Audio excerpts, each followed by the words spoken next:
அதிரடி collection சரவடி celebration தி சென்னை சில்க்ஸின் தீபாவளி கொண்டாட்டம் Don pictures தயாரிப்பில் தனுஷ் இயக்கி நடிக்கும் இட்லி கடை அக்டோபர் 1 முதல் உங்கள் அபிமான திரையரங்குகளில். GT Holidays, South India's #1 travel brand. You know you are special when you're with GT Holidays.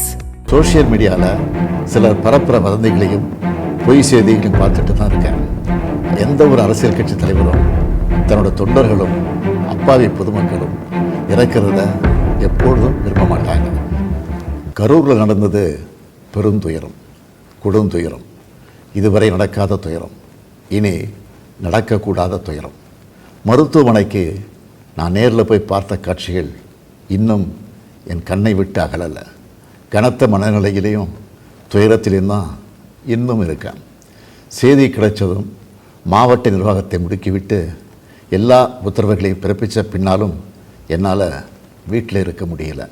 உடனே அன்றைக்கி நைட்டே கரூருக்கு போனேன். குழந்தைகள், பெண்கள்னு 41 உயிர்களை நாம் இழந்திருக்கிறோம்.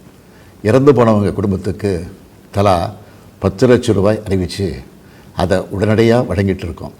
ஹாஸ்பிட்டலில் சிகிச்சை பெற்று வர்றவங்களுக்கு அரசு சார்பில் முழு சிகிச்சையை வழங்கி வரோம். நடந்த சம்பவங்களுக்கான முழுமையான உண்மையான காரணத்தை ஆராய முன்னாள் நீதியரசர் அருணா ஜெகதீசன் அவர்கள் தலைமையில் ஒரு நபர் விசாரணை ஆணையம் அமைக்கப்பட்டிருக்கு. ஆணையத்தோட அறிக்கை அடிப்படையில் அரசோட அடுத்த கட்ட நடவடிக்கையில் இருக்கும்னு உறுதியளிக்கிறேன். இதற்கிடையே சோசியல் மீடியாவில் சிலர் பரப்புற வதந்திகளையும் பொய் செய்திகளையும் பார்த்துட்டு தான் இருக்கேன். எந்த ஒரு அரசியல் கட்சி தலைவரும் தன்னோட தொண்டர்களும் அப்பாவி பொதுமக்களும் இறக்கிறத எப்பொழுதும் விரும்ப மாட்டாங்க.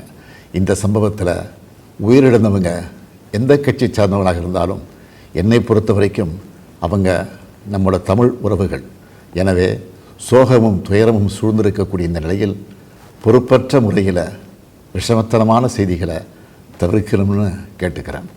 அரசியல் கட்சிகள், பொது அமைப்புகள் இது போன்ற நிகழ்ச்சிகள் நடத்தும்போது இனி வரும் காலங்களில் எத்தகைய பொறுப்போடு நடந்துக்கணும்ன்ற விதிமுறைகளை வகுக்க வேண்டியது நம்ம எல்லோருடைய கடமை. எனவே நீதியரசரின் ஆணைய அறிக்கை கிடைச்ச பிறகு எல்லா அரசியல் கட்சிகள், பொது அமைப்புகளோடு ஆலோசனை நடத்தி இதற்கான விதிகள், நெறிமுறைகள் வகுக்கப்படும்னு உறுதியளிக்கிறேன். அத்தகைய நெறிமுறைகளுக்கு எல்லாரும் ஒத்துழைப்பு தருவாங்கன்னு நம்புகிறேன். மனித உயிர்களே எல்லாத்துக்கும் மேலானது. மானுடப்பற்றே அனைவருக்கும் வேண்டியது. அரசியல் நிலைப்பாடுகள், கொள்கை முரண்பாடுகள், தனி மனித பகைகள்னு எல்லாத்தையும் விலக்கி வச்சுட்டு எல்லாரும் மக்களுடைய நலனுக்காக சிந்திக்கணும்னு கேட்டுக்கிறேன். தமிழ்நாடு எப்போவுமே நாட்டுக்கு பல வகைகளில் முன்னோடியாகத்தான் இருந்திருக்கு. இதுபோன்ற நிகழ்வுகள் இனி எந்த காலத்திலையும் நடக்காமல் தடுக்க வேண்டியது நம்ம எல்லோருடைய கடமை. நன்றி, வணக்கம். நக்கீரன் டிவிக்கு சப்ஸ்கிரைப் செய்யுங்கள். உங்கள் ஆதரவே எங்கள் பலம். ஆசிரியர்களுக்கு நண்பனாகவும் மாணவர்களுக்கு ஆசானாகவும் திகழும் தேர்வு வழிகாட்டி. ஒவ்வொரு பாடத்திற்கும் அனுபவமிக்க ஆசிரியர்களின் துல்லியமான தெளிவான விடைகள். CNC இருக்கு, தேர்வு பயம் எதற்கு? இது தீரன் பப்ளிஷிங் ஹவுஸ் விற்பனை வெளியீடு.